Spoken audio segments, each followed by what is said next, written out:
poderia começar essa palestra contando para vocês que eu sou do Acre do Sudeste. Alguém já ouviu falar? Também conhecido como Espírito Santo. Eu sei que ele é esquecido na hora que a Globo passa a previsão do tempo, mas ele existe. Eu sou de lá. E assim eu começaria essa palestra com humor. Mas eu também poderia começar essa palestra contando para vocês que se você consegue pensar, falar e escrever, você é absolutamente fatal. E assim, eu iniciaria essa palestra com uma citação do Jordan Peterson. Eu também poderia começar essa palestra contando para vocês que depois de 7 anos trabalhando na grande mídia, eu resolvi que eu queria ganhar dinheiro.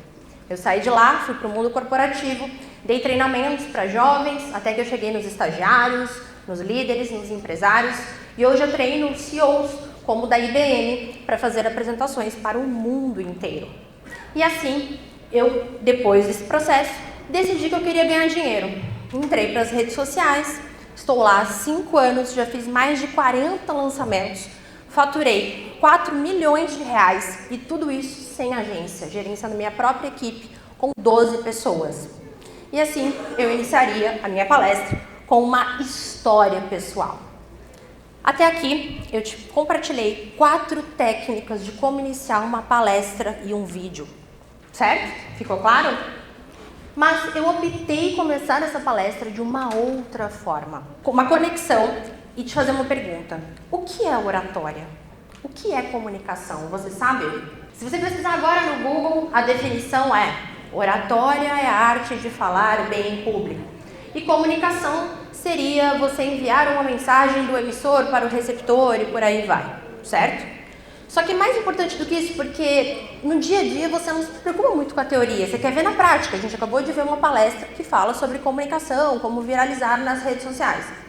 Na prática, você precisa se preocupar com o para quê. Para que você está aqui hoje? Para que você está assistindo a Giovana Mel que fala sobre oratória? E aí você me diz: Giovana, eu estou aqui porque eu comprei um ingresso, porque uma amiga veio comigo, porque o meu cliente disse que seria muito bom, porque eu sou um dos patrocinadores do evento e eu quero ver o resultado do evento. Tudo isso é passado. Eu quero saber do propósito. Guarda essa pergunta. Dito isso, eu quero compartilhar com você alguns dos grandes oradores da história da humanidade, que usavam a comunicação lá na Grécia Antiga para persuadir, para convencer. E assim eles tomavam decisões políticas por meio da palavra. Demóstenes, Quintiliano e tantos outros grandes oradores. Ou eu poderia também trazer para você oradores que moveram multidões, como Martin Luther King, e que também conseguiu mudar a legislação dos Estados Unidos. E outros oradores, como Nosso Senhor Jesus Cristo, que usou a comunicação e a oratória para compartilhar valores e mudar toda a humanidade ocidental. O que eles têm em comum? O convencimento, o poder de convencer. Quando você convence alguém de algo, você tem o que você quer. E o segredo está em fazer com que a pessoa queira, que é o que eu vou ensinar para você hoje. Existem 6 formas de você convencer alguém. Pela lei, hoje a gente tem um juiz careca que, se você falar algo contra ele, você vai preso. Você pode convencer alguém também pelo dinheiro. Se eu pago para um prestador de serviço fazer o meu serviço, eu tenho uma relação de troca. Eu convenço que ele tem que executar aquela tarefa pelo dinheiro. Ou pela força física. Se eu der um soco em você, você vai fazer o que eu quero, certo? E tem também a coação emocional, muito normal entre as crianças. Quem tem filho aqui? Alguém tem filho aqui? Sabe como que é? A criança se joga no chão, chora, aí você fala: toma aqui o iPad, não enche o saco. E também a sedução, que é muito utilizado nos relacionamentos. Quem trabalha aqui em nicho de relacionamento sabe que o poder da sedução é para você mover a pessoa a fazer aquilo que você quer, ter um relacionamento. E por último, a persuasão. Quando eu domino a técnica de persuasão, eu consigo o que eu quero, consigo usar todas essas outras formas de comunicação sem necessariamente dar um soco em alguém, gastar dinheiro, de uma forma muito mais eficaz, barata e sem agressividade, sem fazer inimigos. E aí você me pergunta, como fazer isso? A gente vê isso no dia a dia, vendas. Ah, Giovana, mas eu não vendo, mas você compra. E se alguém aqui já trocou de carro, eu tenho certeza que chegou para o amigo e falou, mas e aí, qual é o benefício desse carro? O que esse carro não é bom? A mesma coisa para maquiagem. A gente passa o dia vendo vídeos de maquiagem no Reels, escolhendo um novo produto, um novo lançamento. E por aí vai. Networking. Você está aqui hoje para conhecer alguém. A Juliere, minha aluna, veio lá do Espírito Santo só para me assistir? Não, claro que não. Ela veio para conhecer novas pessoas, para encontrar soluções para o negócio dela. Relacionamentos. De novo, a persuasão é utilizada no relacionamento, quando eu quero convencer o outro de que eu sou o amor da vida dele. E por último, autoridade, que é o que todo mundo que está na internet quer. E hoje a melhor forma de você conquistar essa autoridade é por meio da comunicação e de vídeos. Acabamos de ver isso na palestra anterior. Por meio dos vídeos, eu consigo alcançar mais pessoas, eu vendo mais, eu me conecto. Nada supera o olho no olho, o contato com o ser humano, ainda mais numa sociedade solitária, em que as pessoas já não casam mais como antigamente, não têm mais filhos como antigamente e vivem muito sozinhas. Então é o vídeo que conecta e que aproxima. E recentemente o CEO do Instagram falou que não apenas o vídeo será mais entregue do que o estático, do que o carrossel no Instagram, porque eles querem concorrer com o YouTube, não apenas o YouTube vai continuar incentivando a produção de conteúdo, como, principalmente no Instagram, se o seu vídeo não performa bem nos primeiros dias, ele diminui a qualidade. Então acabou aquela história de produzir conteúdo só para ter um painel, só para funcionar como se fosse um catálogo. Agora você precisa produzir conteúdo com um objetivo muito claro, reter a atenção da audiência. E aí você me pergunta, como fazer isso? Eu vou começar pelo que não fazer. Mediocridade. Não tem mais espaço para conteúdo mais ou menos. Não tem mais espaço para comunicação mais ou menos. A régua só cresce. As pessoas estão mais exigentes, estão hiperestimuladas e prender a atenção é cada vez mais difícil. Essa é a moeda mais cara, a atenção do seu público. Agressividade. Esse papo de atacar a audiência, de ser grosso, de brigar, ficou lá antes da pandemia. Funcionou muito quando o movimento político, a direita veio para fazer oposição ao progressismo e vieram os produtores de conteúdo, os coaches, acorda às 5 da manhã e toma café e banho gelado. Gente, isso deu, não é assim que vocês falam? Deu, eu adoro o Deu do Gaúcho, deu. Não tem mais espaço para isso, as pessoas estão inteligentes porque, olha, elas fizeram os cursos que vocês vendem. Então a régua subiu. Próximo ponto, a prolixagem. Ah, eu quero morrer. Quando eu vejo um vídeo que é bom e a pessoa traz o mesmo exemplo 5 vezes, eu fico me perguntando, será que ela acha que eu sou burra? Eu entendi no primeiro. Não precisa repetir. Ou quando vem com os vícios de linguagem, eu corto no CapCut. Sim, mas no ao vivo e nessa tendência de presencial não tem CapCut. Na hora que você vai para uma reunião com o cliente, não tem CapCut.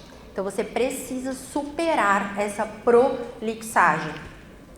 E dito isso, você vai me perguntar, Giovana, mas eu tenho medo, eu tenho vergonha, eu tenho timidez. Oratória é sobre servir. Não é sobre você, é sobre o outro. E quando eu entendo que o ser humano foi feito essencialmente para servir, fica tudo muito mais simples de digerir e começar a gravar, a falar, a fazer reuniões, a prospectar os meus clientes. Não é à toa que nós temos uma sociedade cada vez mais deprimida, porque as pessoas não conseguem enxergar que o mundo não é sobre elas, é sobre o outro, que oratória e comunicação é sobre o outro. Dito isso, como colocar na prática? Falei para vocês sobre o que não fazer. Agora eu quero falar para você o que fazer. E eu poderia convocar aqui vários autores que eu me debrucei nesses 15 anos de carreira. Eu poderia falar para vocês sobre Schopenhauer, sobre Dale Carnegie e tantos outros comunicadores, mas eu convoco hoje Aristóteles, que em sua retórica nos ensinou que uma boa fala e um bom discurso exige 3 pilares, que seria o ethos, o pathos e o logos. O ethos é nada mais, nada menos do que a credibilidade, o cara crachá, sabe? Vocês viram, teve uma introdução, né? Quem é a Giovana? Por que eu devo ouvi-la? Por que eu vou ficar aqui na sala e não vou tomar um café?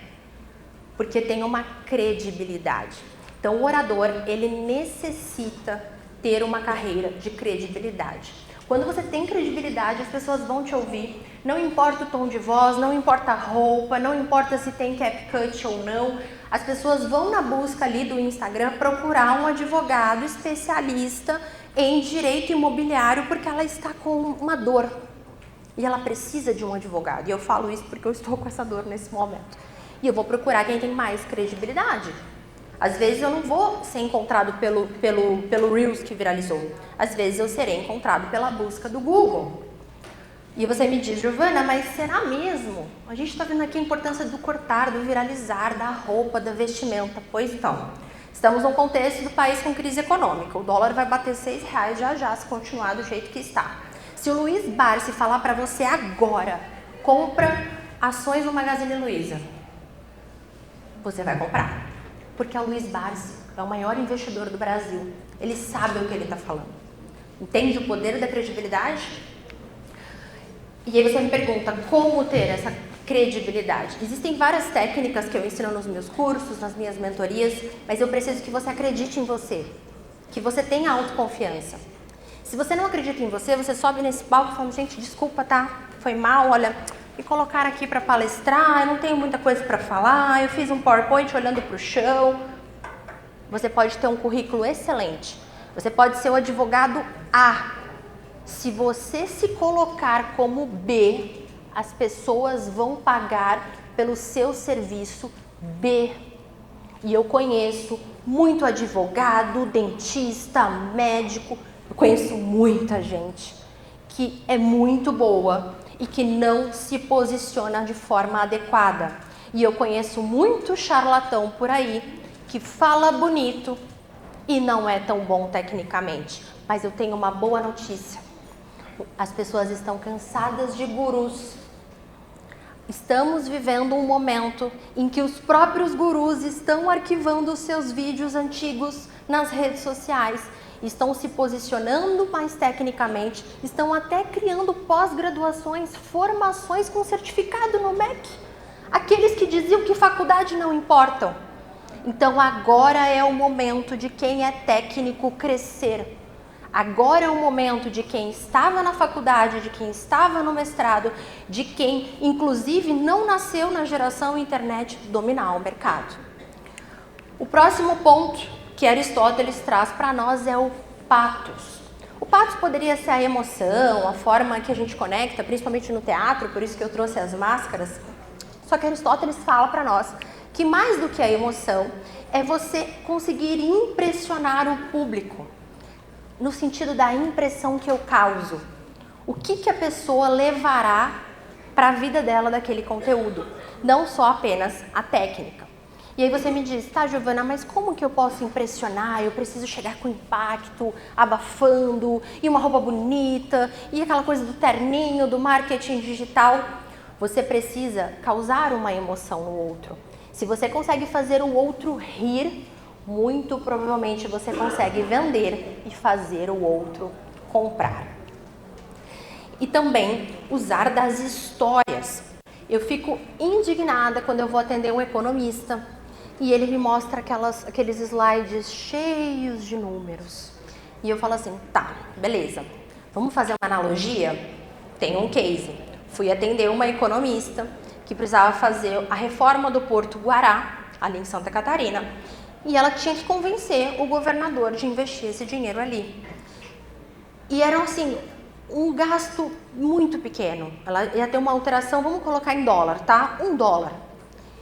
Quando a gente fez as contas, ele não vai querer comprar uma briga, aprovar um projeto em ano de eleição por causa de $1. Se você falar para ele que custa $1, ele não vai enxergar isso. só que era no ano da crise do arroz, lembra? Início da pandemia? Falei para ela, olha, é o seguinte, eu quero que você faça a conta de quantos dólares nós vamos economizar nesse projeto em 1 ano, em 2 anos, em 3 anos, com a reforma do porto, que agora será um gasto de dinheiro, mas no longo prazo é uma economia. E quantos sacos de arroz eu consigo comprar com essa economia? Quantos caminhões de arroz eu consigo comprar com essa economia, com esse investimento que vai gerar uma economia de dinheiro para o Estado? Ótimo, agora você deu o argumento dele para a campanha. Dito e feito, a reforma foi aprovada e até onde se sabe está acontecendo, não sei se terminou. Por isso, pergunte mais e responda menos, para conhecer o seu público. Se eu chegasse para ela com uma solução pronta, provavelmente eu não conseguiria ajudá-la. Mas quando você pergunta, você consegue se conectar, você consegue entender qual é o estilo da pessoa, de onde ela vem, você consegue se aproximar do seu público e fazer com que o seu público se conecte com você. E o próximo seria o logos, que é a lógica, certo? Começo, meio e fim, como criar ganchos, mas mais importante do que isso, Aristóteles nos diz que a verdade do discurso importa mais do que a lógica em alguns cenários. Em que sentido? Se eu acredito no que eu estou falando, o outro também irá acreditar. Isso faz toda a diferença. Olha a autoconfiança aqui de novo. Se você não confiar em você, no que você fala, no seu serviço, esquece. Ninguém mais irá acreditar. Ah, Giovana, então quer dizer que a linha narrativa não importa? Importa. Eu preciso saber que eu estou saindo de um ponto A e indo para o ponto B. Se eu pegar um carro agora aqui em Porto Alegre e eu vou viajar até Salvador, eu preciso decidir se eu quero ir pelo litoral para conhecer as praias ou se eu vou por dentro. Eu preciso decidir se eu quero fazer o caminho mais rápido para economizar gasolina ou se eu vou curtindo, paro num hotel, conheço e não importa a estrada, eu descubro no meio do caminho. Como fazer isso quando a gente fala de comunicação? Como fazer isso sem que fique uma coisa perdida? Bom, vamos lá. Essa é a hora que vocês começam a tirar foto dos slides. Eu preciso conhecer o conteúdo. Acredite se quiser, tem gente que não conhece, não domina aquilo que fala. Ah, Giovana, mas eu estou começando. Mostra a trajetória, seja sincero. Quando eu fiz a minha primeira palestra, eu era estagiária na TV Globo. Eu abri a palestra dizendo que eu era estagiária da TV Globo, que eu estava iniciando. Segundo, conheço o público. Não adianta eu vir aqui e falar como se vocês fossem jovens millennials no TikTok. Vocês são líderes empreendedores. A média da idade aqui são 30 anos, então eu preciso trazer esse nível de discurso. Agora, quando eu vou dar palestra para estagiário, eu falo, que beleza, hein? Todo mundo aqui foi criado à base de todinho. E quando eu vou para os líderes desses estagiários, eu falo, vocês são os culpados. Ninguém mandou mimar a base de todinho, agora vocês reclamam que o estagiário não trabalha. Então, eu vou adaptando o meu discurso e a minha conexão de acordo com o meu público. E também saber o motivo. Olha de novo, para quê? Para que eu vou gravar esse áudio? Para que eu vou falar esse conteúdo? Para que eu quero essa reunião de resultado? Eu quero essa reunião de resultado para mostrar que eu sou bom. Eu quero trazer essa reunião de resultado e eu vou trazer essa fala para mostrar que eu sou competente para o meu time, porque tem alguém querendo puxar o meu tapete na empresa ou alguém passar por mim como criador de conteúdo. Dito tudo isso, é importante ir direto ao ponto. Não é à toa que o meu principal curso de comunicação chama direto ao ponto. E algumas pessoas se confundem. Elas acham que direto ao ponto é falar pouco. Você pode falar 1 hora, você pode falar 8 horas num workshop ou num treinamento, desde que você saiba, de novo, o para quê, qual é o seu propósito. Você sempre tem a pauta. Sabe briga de marido e mulher? Aí a mulher vai reclamar que a roupa está em cima da mesa e que a toalha está em cima da cama e que ele deixou o sapato jogado no meio da sala. Não, fala uma coisa de cada vez. Senão vira uma briga monstruosa e a gente não resolve o problema da toalha em cima da cama. A pessoa fica achando que ela é horrível. Aí depois vem a separação. Então, foca em solucionar um problema de cada vez, um tema de cada vez. Número mágico de 3. Gente, se até Aristóteles dividiu os pilares em 3, para que você vai fazer 7? Para que você vai fazer 9? O cérebro humano, isso é cientificamente comprovado, ele tem mais facilidade de absorver quando eu trago começo, meio e fim. Quando eu trago 3 exemplos. O que não quer dizer que aquela história do era uma vez das princesas e o terminar com eles foram felizes para sempre funciona. Muitas vezes eu preciso informar no início e ratificar no fim. Reforçar a minha mensagem para que aquilo fique claro na cabeça do meu cliente, do meu público, na internet e por aí vai. Frase de repetição, se eu falar agora para você, amo muito tudo isso, o que vem na sua cabeça? McDonald's. Abra a felicidade. Coca-Cola. Então, quando eu trago frases de repetição, isso fica claro na cabeça do meu público. Eu consigo convencer também o meu cliente de que eu tenho um produto que soluciona a dor dele, porque uma frase resume essa solução. Adaptar para o público, como nós falamos, e storytelling. Dominar as técnicas de storytelling são muito importantes, porque hoje as pessoas querem cada vez mais sair dos seus problemas, entrar no entretenimento e ouvir histórias. Como a gente viu, existe espaço para conteúdo técnico, desde que o conteúdo técnico seja atrativo e interessante. E lembrar, de novo, que tudo isso será feito quando eu tiver essa autoconfiança, porque pode ser que a partir de agora você fala, nossa, eu tenho muita coisa para aprender, eu não vou conseguir aplicar tudo que a Giovana falou, mas eu vou começar com autoconfiança. Um dia de cada vez, uma técnica de cada vez, um vídeo de cada vez, uma reunião de cada vez e assim vai. É o que nós chamamos de dessensibilização sistemática. O primeiro é mais difícil. Subir no palco a primeira vez é mais difícil. Depois vai ficando mais natural. Dúvidas, devaneios, bilhetinhos, WhatsApps, caixinhas de Instagram, a hora é agora, o cálice para sempre. Por favor, temos uma dúvida aqui. Fala o seu nome, por gentileza. Olá, eu me chamo Camila e comunicação é algo que eu quero muito melhorar. E às vezes eu fico vendo umas técnicas no YouTube, eu queria aprender aqui com você, não sei se isso é real, se você tem algum exercício, por exemplo, só colocar caneta, enfim, essas coisas você acha que vale ou não? Sim, eu conheci a técnica da caneta, que consiste em você pegar uma caneta Bic e colocar no canto da boca para falar e melhorar a dicção, que é a dúvida dela, se é válido ou não. Sim, é muito válido, claro, desde que você não tenha bruxismo, você não tenha nenhuma questão da área da saúde, que não é a minha atuação, mas eu faço fono há muito tempo, então eu sei dessa importância. Mas existem outras técnicas muito mais simples. Primeiro, abrir a boca. É abrir a boca e articular melhor as palavras, sem medo de mostrar os dentes. Ah, Giovana, mas eu vou falar assim na internet? Não, você vai treinar assim. E você vai gravar um vídeo e vai se assistir, mas se prepara, dói. Ah, alguém aqui já assistiu? Dói. Como dói? Dói demais. Só que essa é uma forma eficiente. Outras formas, você pode mastigar o M para soltar a dicção. Pensa que o falar em público é como ir para um treino de academia. Se você não aquece o corpo antes, pode dar algum probleminha ali no processo. Respondido? Mais alguma dúvida? Devaneios, bilhetinhos, WhatsApps, caixinhas de Instagram? Aqui temos uma dúvida, por favor.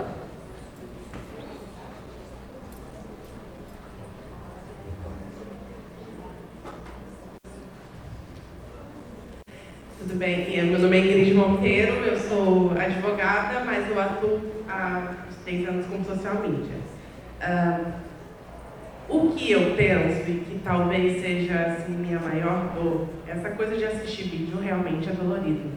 Tanto que eu tenho comunidade e eu falo só do aula ao vivo, porque eu não preciso me ver depois. Sim. Só que, olha a situação, eu sou lá da outra ponta, lá do Acre, E moro no Rio Grande do Sul há 9 Você é anos. do Acre real, né? Do Acre verdadeiro, não Sim. do Acre do Sudeste. Só a prova de que ele existe. A prova. E aí, o que acontece? Eu peguei sotaque, tanto daqui quanto de lá. Aqui vocês dizem que eu não tenho sotaque de lá. Lá dizem que eu tenho sotaque daqui. Quando eu cheguei, eu odiava o né que vocês repetem a todo momento. Adivinha quem não para de falar né? E aí vem a minha pergunta. Como que a gente consegue se vigiar e se ver e retirar essas palavras que são chatas sem se tornar um robô? Primeira coisa de tudo, você precisa se assistir, Ingrid. E você acabou de dar um show, você ficou em pé, falou o seu nome, fez inclusive palmas para Ingrid, por favor. Você falou com confiança, você precisa se dessensibilizar. Quando eu trabalhava na Globo, eu voltava dentro do carro assistindo numa câmera que naquela época, a gente está falando aí de 2014, 2015, 2016, a televisão ainda não aceitava câmera fotográfica. Então eu assistia uma câmera que na primeira hora pesava 12 quilos e ela ia no meu colo, colocava um fone de ouvido e eu ia me reassistindo para no dia seguinte que eu fosse para a rua como repórter, eu gravasse melhor. Então quanto mais você assiste, mais você se acostuma. Hoje tem dia que eu assisto algum vídeo meu, que alguém comenta ali antigo, eu falo, gente, eu falei isso? Nossa, não é que eu fui engraçada? Porque é tanta produção, não é? Então, todo mundo se identificando aqui. É tanta produção de conteúdo, você acostuma tanto a fazer isso que você nem sente mais, tá? Obviamente, tem que sempre buscar a melhoria. Eu sei que eu tenho muita coisa para melhorar. Todos nós temos. Né? Então, você precisa começar por esse processo de dessensibilização. Te respondi? Sim. Perfeito, obrigada. Mais alguma dúvida? Alguém levantou a mão aqui? Fechou? Muito obrigada, Conede, muito obrigada pelo espaço, por estar aqui com vocês. Eu pulei um slide porque eu cliquei aqui errado, mas eu quero contar para vocês que durante 15 anos eu morei em São Paulo. E no último ano eu mudei para o Rio Grande do Sul para casar com meu marido, que está me assistindo aqui pela primeira vez. Lindo, maravilhoso, te amo.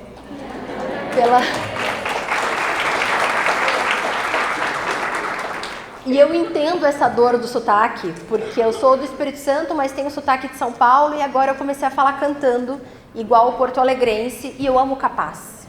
Porque o capaz não importa o jeito que você fala, assim, importa muito o jeito que você fala. Então tem capaz, aí depois vem o capaz. Então a entonação muda. É muito interessante a forma de comunicação e eu brinco que o Sul, ele é quase Argentina, é uma coisa muito diferente do resto do Sudeste e do Nordeste. E esse ano, exatamente um mês depois, que eu me casei, estouraram as enchentes do Rio Grande do Sul, a maior catástrofe, né? Que era isso que eu ia contar no início. E olha, foi um aprendizado.